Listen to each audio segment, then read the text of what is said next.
बिस्मिल्लाहिर्रहमानिर्रहीम, अस्सलाम वालेकुम। Welcome back to Irtisam's biology. Dear students, chapter number 10 के आज के हमारे लेक्चर के अंदर हमने फाइलम एनिलिडा के बारे में पढ़ना है। सबसे पहले तो हमें एनिलिडा का जो मतलब है वो पता होना चाहिए।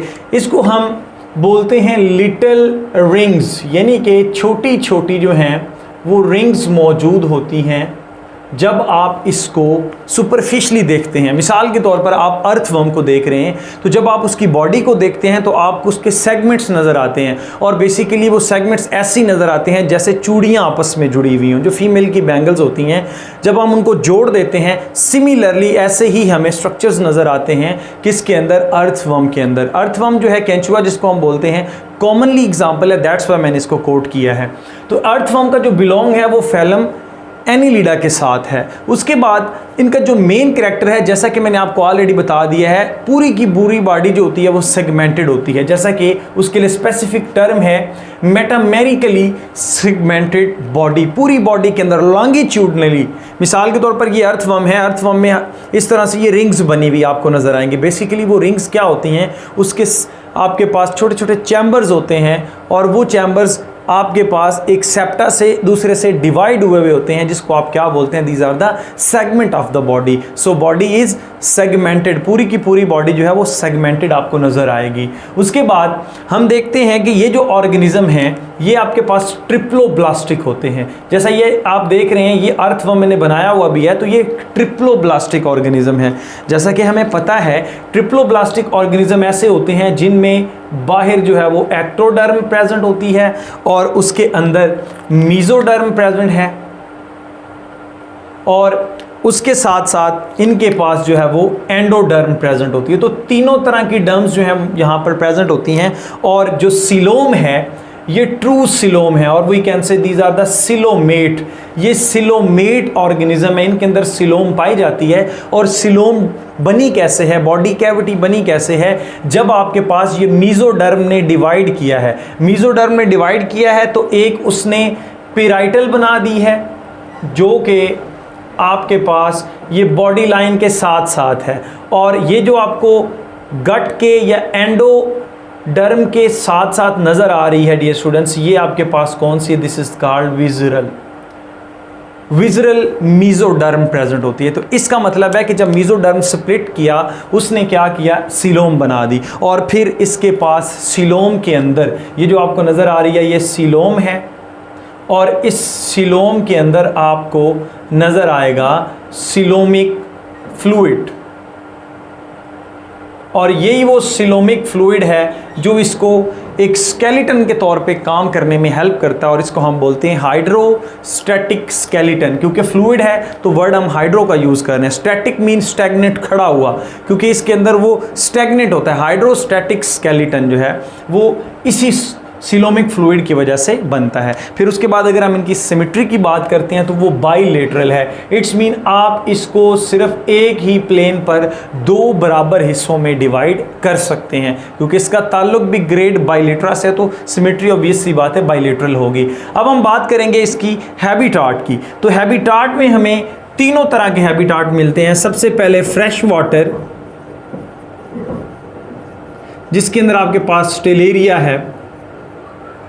उसके बाद मैरीन है, मैरीन में भी ये रहते हैं, जिसमें आपके पास नेरीज है, और सॉइल के अंदर भी या डैम प्लेसेस के अंदर, जिसके पास जो आपके पास एग्जांपल है अर्थवर्म की, ये हमें कॉमनली नज़र आते हैं। जो पानी की नालियाँ होती हैं, खालियाँ, उनके अंदर अगर वो कच्ची हों तो वहाँ पर आपको ये देखने को मिलते हैं। उसके बाद हम बात करेंगे इनके डाइजेस्टिव सिस्टम की। तो डाइजेस्टिव सिस्टम इनमें वेल डिवेलप होता है।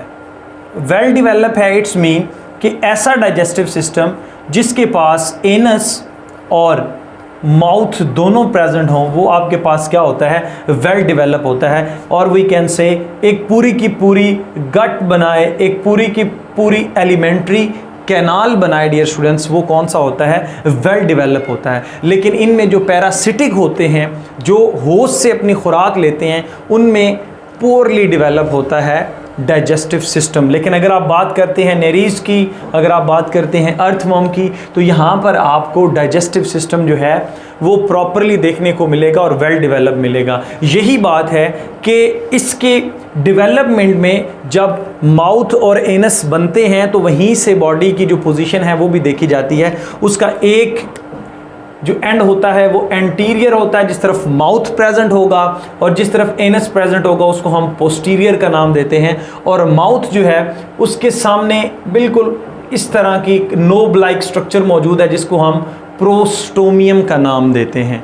तो यहाँ से आपको इसका एंटीरियर और पोस्टीरियर जो है पोर्शन उनके बारे में पता चल गया है, और वी कैन से लोकेशन के बारे में, इनकी जो बॉडी लोकेशन है उसके बारे में पता चल गया। इससे आप अंदाज़ा लगा सकते हैं ये एंटीरियर है, ये पोस्टीरियर है, फिर ये साइड आपके पास डोर्सल होगी, वो दूसरी वाली वेंट्रल होगी, दोनों साइडें जो है वो लेटरल होंगी। तो यहाँ से आप अंदाज़ा लगा सकते हैं। उसके बाद हमारे पास है इसका एक्सक्रीटरी सिस्टम। तो एक्सक्रीटरी सिस्टम भी इनमें वेल डेवलप होता है। वेल डेवलप चूंकि एवोल्यूशन हो रही होती है तो यहाँ पर आपको जो है वो मेटानेफ्रीडियम देखने को मिलते हैं। इट्स मीन कि एक इससे पहले जो थे वो प्रोटोनेफ्रीडियम थे, यहाँ पर आपको मेटानेफ्रीडियम देखने को मिले हैं। प्रोटोनेफ्रीडियम किसके अंदर थे? प्लेटीहेल्मिन्थेस के अंदर, प्लेनेरिया के अंदर। यहाँ पर है मेटानेफ्रीडियम। तो प्रोटोनेफ्रीडियम से ये ज़रा से एडवांस होते हैं बिल्कुल। अब ये देखिए कि एवोल्यूशन की वजह से नेफ्रॉन बनने जा रहा है, तो वो प्रोटोनेफ्रीडियम थे, यानी कि नेफ्रॉन बनने से पहले ये मेटानेफ्रीडियम है। इट्स मीन कि ये दरमियान वाली स्टेज, और एंड पे आपके पास नेफ्रॉन आएंगे। तो मेटानेफ्रीडियम एवोल्यूशन में ये आपके पास सेकंड नंबर पर आते हैं। तो मेटानेफ्रीडियम और वी कैन से नेफ्रीडिया ये प्रेजेंट होते हैं इसके अंदर। अब ये प्रेजेंट कैसे हैं? मिसाल के तौर पर अर्थवर्म है तो ये उसके सेगमेंट्स हैं, जैसे रेलगाड़ी के डब्बे होते हैं, सेम इसी तरह से। इसमें मेरा पूरा लेक्चर भी है, उसका लिंक जो है मैंने डिस्क्रिप्शन में डाल देना है, वो आप देख सकते हैं। इसमें क्या है कि ये आपके पास जो नज़र आ रहा है ना, ये सीलिएटेड नेफ्रोस्टोम है। ये आपको जो ओपनिंग नज़र आ रही है, मैं इससे बना रहा हूँ, ये देखें, ये ओपनिंग है, इसके ऊपर ये सीलिया लगे हुए, दिस इज कॉल्ड नेफ्रोस्टोम। ये नेफ्रोस्टोम इस सेप्टा को क्रॉस करती हुई फिर इस डब्बे के अंदर आ जाती है, और वी कैन से इस सेगमेंट के अंदर आ जाती है, और इसका सारा वेस्ट मटेरियल लेकर, नाइट्रोजनस वेस्ट, इस एक्सक्रीटरी पोर के थ्रू जो है वो बॉडी से निकाल देती है। और जो इसमें काम की चीज़ें हैं वो ये रेड इसके ऊपर क्या गुजर रही हैं, ब्लड कैपिलरीज, वो यहाँ से अपनी जो रीएब्जॉर्प्शन होती है उसको कर लेते हैं। जो काम की चीज़ें होती हैं उसको एब्जॉर्ब कर लिया जाता है, और बाकी को आउटसाइड ऑफ द बॉडी फेंक दिया जाता है through the excretory pour. So it's mean कि जितने भी ये सेगमेंट हैं, जितने भी डब्बे हैं, हर डब्बे का अपना अलग से क्या है, एक्सक्रीटरी पोर मौजूद है। लेकिन हर डब्बा जो वो है और सेगमेंट वो अपना एक्सक्रीटरी प्रोडक्ट जो है या जो वेस्ट है वो कहाँ से कलेक्ट करता है, वो अपने से पहले वाले डब्बे से और पहले वाले सेगमेंट से। ठीक है ना? तो ये जो आपके पास कलेक्शन करने वाला स्ट्रक्चर मौजूद है, एक पोर होता है, उसके ऊपर सीलिया मौजूद हैं, उसको हम नेफ्रोस्टोम का नाम देते हैं। तो इट्स मीन कि यहाँ पर एक्सक्रीटरी सिस्टम भी जो है वो वेल डेवलप है। फिर उसके बाद हम बात करते हैं नर्वस सिस्टम की। ऑब्वियस सी बात है कि अगर एक्सक्रीटरी सिस्टम और डाइजेस्टिव सिस्टम वेल डेवलप हैं तो इनको चलाने के लिए नर्वस सिस्टम भी तो वेल डेवलप होगा ना। यहाँ पर ब्रेन फॉर्मेशन होती है जिसको हम बोलते हैं सेफलाइजेशन। इट्स मीन कि ब्रेन फॉर्मेशन हो चुकी है, इनके पास सिंपल ब्रेन मौजूद है, और उस ब्रेन से मिसाल के तौर पर अगर इनकी ये बॉडी है तो इस बॉडी की पोस्टीरियर साइड ये है, एंटीरियर साइड आपके पास ये है, और इसी तरह से आप कह सकते हैं कि मिसाल के तौर पर आपके पास डॉर्सल साइड ये होगी, वेंट्रल साइड ये हो जाएगी, और लेटरल साइडें ये हो जाएंगी। सो अगर हम यहाँ से पोस्टीरियर और एंटीरियर को ख़त्म करके डॉर्सल और वेंट्रल और लेटरल का अगर देखते हैं तो यहाँ पर एक आपको डॉर्सल साइड पर नर्व कॉर्ड मिलेगी, एक आपको वेंट्रल साइड पर नर्व कॉर्ड मिलेगी, और दूसरी दो जो आपको लॉन्गिट्यूडनल होंगी, लॉन्गिट्यूडनली वो आपको लेटरल मिलेंगी। इट्स मीन कि अर्थवर्म अगर पूरा तो उस पूरे के पूरे अर्थवर्म में इस तरह से ब्रेन से निकल रही हैं, और पूरी अर्थवर्म की बॉडी के अंदर ये नर्व्स जो हैं वो 4 जा रही हैं, 4 कॉर्ड्स, 4 रस्सियाँ जा रही हैं, और ये फिर आपस में किस तरह से लिंक्ड होती हैं। मिसाल के तौर पर ये आपके पास है, ये ब्रेन है, तो इस ब्रेन से ये पूरी अर्थवर्म की बॉडी में ये दो, मैं मिसाल के तौर पर डॉर्सल और वेंट्रल की बात कर रहा हूँ, ये डॉर्सल है, ये वेंट्रल है, फिर ये आपस में भी फर्दर हर एक, ये मिसाल के तौर पर उसके सेगमेंट हैं, तो इस सेगमेंट में फिर इस तरह से इनसे एक्सटेंशंस निकलती हैं जो आपस में आके एक दूसरे के साथ जुड़ती हैं और कम्युनिकेशन जो है उसमें हेल्प करती हैं। तो इस तरह से इनका जो नर्वस सिस्टम है वो भी वेल डेवलप होता है। फिर हम फर्दर बात करते हैं सर्कुलेटरी सिस्टम की। तो जहाँ पर आपको नर्वस सिस्टम वेल डेवलप मिलेगा, एक्सक्रीटरी सिस्टम वेल डेवलप मिलेगा, डाइजेस्टिव सिस्टम वेल डेवलप मिलेगा, तो चूँकि मैंने आपको पहले ही बता दिया कि यहाँ पर ब्लड कैपिलरीज मौजूद हैं, यहाँ पर खून की नालियाँ मौजूद हैं जो उसमें से रीअब्जॉर्प्शन करने में हेल्प करती हैं। सो इट्स मीन कि यहाँ पर आपको क्लोज्ड सर्कुलेटरी सिस्टम जो है वो देखने को मिलता है। इट्स मीन कि इसकी पूरी बॉडी के अंदर ये रेड से क्या बिछे हुए हैं, जाल बिछे हुए हैं, किसके डियर स्टूडेंट्स? ब्लड वेसल्स के, जिसमें आपके पास खून की नालियाँ आ जाती हैं और फिर उसके अंदर जो है वो जो ब्लड है वो सर्कुलेट करता है और सर्कुलेटरी सिस्टम जो है वो अपना प्रॉपर फंक्शन परफॉर्म कर रहा होता है। उसके बाद ये बनाया किस लिए गया है? चूँकि अब ये कम्प्लेक्स ऑर्गेनिज्म है तो इनके अंदर ऑक्सीजन और कार्बन डाइऑक्साइड को ट्रांसपोर्ट करने के लिए और उसके साथ साथ मटेरियल को ट्रांसपोर्ट करने के लिए डियर स्टूडेंट्स ये यहाँ पर बनाया गया है। फिर फर्दर हम बात करते हैं रेस्पिरेटरी सिस्टम की। तो रेस्पिरेटरी सिस्टम इनमें एब्सेंट होता है, वो नहीं देखने को मिला। तो वो रेस्पिरेशन ये किस तरह से करते हैं? सिंपल डिफ्यूजन के थ्रू। यही वजह है कि इनकी जो बॉडी है वो हर टाइम आपको उसके ऊपर म्यूकस नज़र आएगा, हर टाइम आपके पास जो है इनकी बॉडी जो है वो आपको स्लिपरी नज़र आएगी। इट्स मीन कि ये क्या करते हैं? क्यूटेनियस रेस्पिरेशन भी करते हैं। इट्स मीन कि with the help of skin भी ये हेल्प कर रहे होते हैं अपने अंदर गैसेस को ले जाने और बाहर निकालने में। और उसके साथ साथ डियर स्टूडेंट्स नेक्स्ट हमारे पास है लोकोमोशन। लोकोमोशन के लिए दो चीज़ें ज़रूरी होती हैं, एक स्केलेटन ढांचा और दूसरा डियर स्टूडेंट्स आपके लिए ज़रूरी होते हैं मसल्स। अगर मैं अपनी बात करूं तो हमारे पास हड्डियों का ढांचा और बाकी हमारे पास मसल्स हैं जिनको हम पट्टे बोलते हैं। तो सिमिलरली कोई भी ऑर्गेनिज्म है जिसने एक जगह से दूसरी जगह जाना है, लोकोमोशन करनी है, तो उसको हड्डी या फिर स्केलेटन की ज़रूरत होगी। वो स्केलेटन हड्डी का भी हो सकता है, वो काइटन से मिलकर भी बना हो सकता है और वो वाटर से मिलकर भी बना हो सकता है। उसकी बेस्ट एग्जांपल आपके पास है हाइड्रोस्टैटिक स्केलेटन। स्नेल के अंदर आपने देखा होगा, स्नेल को आप देख लें या आप लीच को देख लें या आप अर्थवर्म को ही देख लें डियर स्टूडेंट। स्नेल इसकी एग्जांपल नहीं है लेकिन मैंने वैसे कोट किया क्योंकि वो नॉर्मली बच्चों ने गार्डन्स के अंदर जो होती हैं वो देखी हुई, तो वो भी इस तरह से मूव कर रही होती है, इस तरह। तो बेसिकली उसके पास भी क्या है? Hydrostatic skeleton. अगर आप उसको काटेंगे तो आपको उसके अंदर कोई हड्डी वगैरह नज़र नहीं आएगी, सिर्फ पानी ही पानी होगा, जो एक फ्लूइड्स होगा जो उसकी बॉडी से बाहर निकल आएगा। तो इसके पास दो तरह के मसल्स होते हैं। ये हाइड्रोस्टैटिक स्केलेटन बेसिकली इसको प्रेशर प्रोवाइड करता है और ये जो आपके पास हैं सर्कुलर मसल्स और लॉन्गिट्यूडनल मसल्स, इस पे भी मेरी पूरी की पूरी वीडियो जो है वो मौजूद है, उसका भी लिंक जो है मैं डिस्क्रिप्शन में डाल दूंगा। इसकी पूरी बॉडी के अंदर इस तरह से सर्कुलर यानी कि पेरीफेरी, हर ये जो लिटिल रिंग है ना, इसके अंदर ये सर्कुलर मसल्स मौजूद हैं। ये है, फिर फर्दर ये है, फिर फर्दर ये है। लेकिन इसके साथ साथ इसके पास लॉन्गिट्यूडनल मसल्स भी प्रेजेंट होते हैं। जो इसकी बॉडी की लेंथ में जा रहे होते हैं वो लॉन्गिट्यूडनल मसल्स होते हैं और वो जो रिंग में गोल गोल होते हैं वो आपके पास सर्कुलर मसल्स होते हैं। तो जब सर्कुलर मसल्स कॉन्ट्रैक्ट करेंगे, लॉन्गिट्यूडनल मसल जो है वो आपके पास रिलैक्स करेंगे। इसी तरह से सर्कुलर मसल्स ने कॉन्ट्रैक्ट किया, लॉन्गिट्यूडनल ने रिलैक्स किया, जिससे क्या हुआ कि बॉडी का जो डायामीटर है वो छोटा लेकिन लेंथ जो है वो बड़ी हो गई।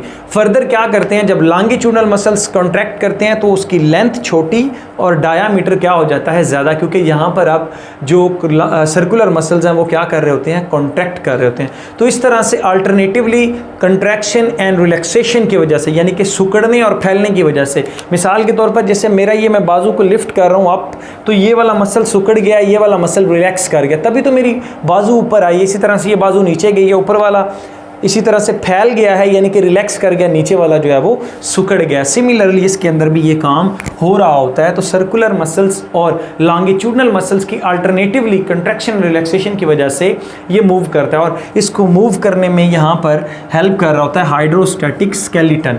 वहाँ पर मैंने डिटेल्ड में बताया और वो सुन सकते हैं। और फिर इसको एक चीज़ चाहिए होती है जिसको आप क्या बोलते हैं? सीटी।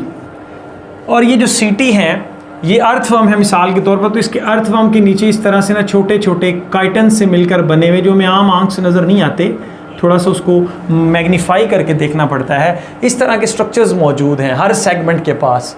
तो ये उसको एंकर करते हैं, एंकर करने के बाद फिर अपनी बॉडी को आगे ले जाते हैं लाइक दिस।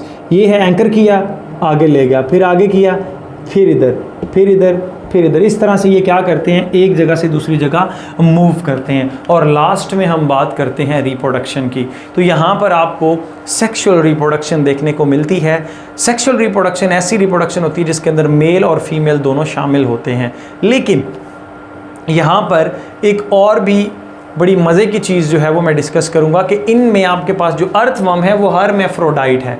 इट्स मीन कि एक ही ऑर्गेनिज्म के पास मेल और फीमेल जो सेक्स हैं, और we can say male female जो गोनेड्स होते हैं, जो स्ट्रक्चर्स हैं, वो एक ही ऑर्गेनिज्म के पास प्रेजेंट होते हैं। यानी कि इस साइड से ये स्पर्म प्रोड्यूस करेगा, इस साइड से ये एग, और वो आपस में फर्टिलाइज करके जाइगोट बना देंगे, और उससे फिर फर्दर जो है वो डेवलपमेंटल स्टेजेस जो हैं वो स्टार्ट हो जाएंगी। और इनकी डेवलपमेंटल स्टेजेस में इनके पास एक पर्टिकुलर स्ट्रक्चर बनता है जिसको हम क्या बोलते हैं, ट्रोकोफोर लार्वी।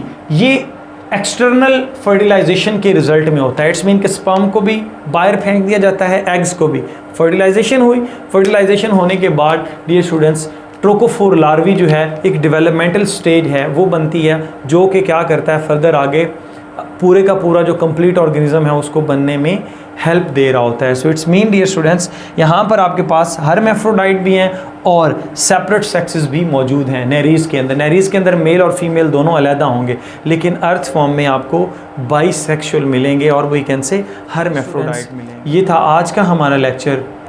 अगर आपको अच्छा लगा है तो काइंडली लाइक का बटन प्रेस कर दें और एक अच्छा सा कमेंट भी दे दें। Stay connected. Thank you and अल्लाह हाफिज़।